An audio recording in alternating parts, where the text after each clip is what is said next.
So your human clinical studies are really broken down into 4 main phases: phase 1, phase 2, phase 3, and phase 4. Phase 1, I kind of think of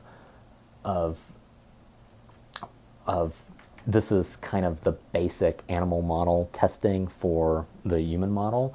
So it's first administration of the product to humans, and this is really a procedure where you give a small number of healthy volunteers, around 20 to 80 patients. They're mostly probably young 18-year-old males, and you primarily assess the safety of the medication to ensure that it's safe in this small number. You don't really look at efficacy data in regards to the medication. And of course, before you can even do this, you have to file an investigational new drug application with the FDA and get it submitted before you can even pursue this.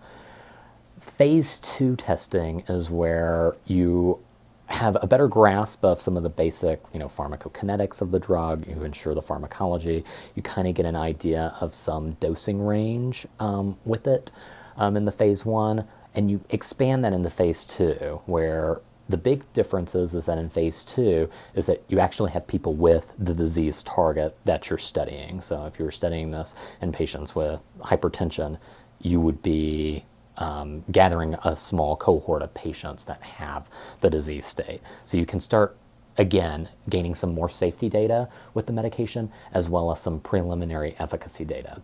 If people have a few good phase 2 trials that they showed positive data relative to placebo or on their outcome measure, what they were studying, that is when then they would move into a phase 3 study. And so a phase 3 study is your very large clinical trials, the ones that you oftentimes hear about in the New England Journal of Medicine, Journal of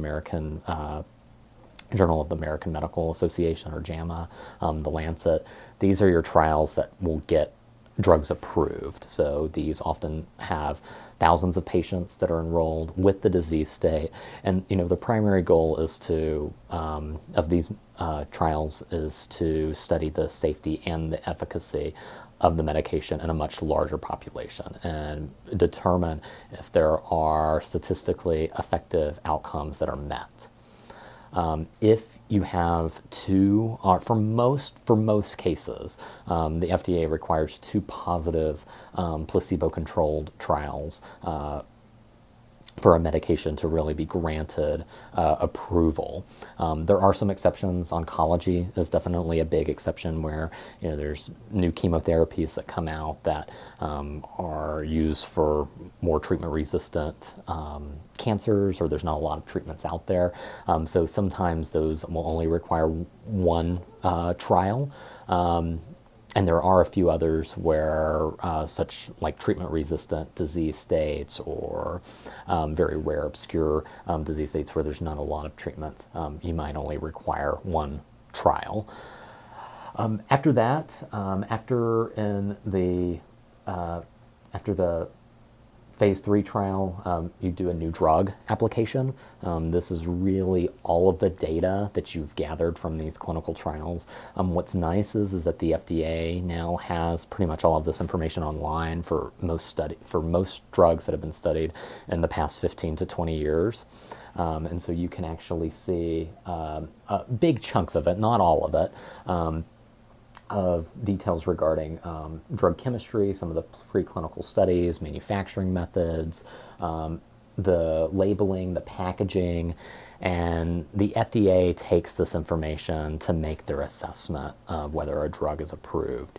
And so after that, the drug would then be approved, and they would go through what we call phase 4 testing, which is post-marketing evaluations. And this is to get some more time to really actually evaluate the products, make sure that they are safe, that we're not noticing any major side effects in regards to we're not noticing any major side effects that we may have not captured in a small period of time.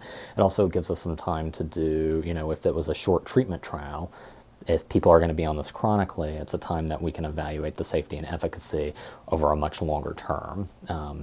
So this is more of kind of a safety net for those, for patients in general who may have that disease state.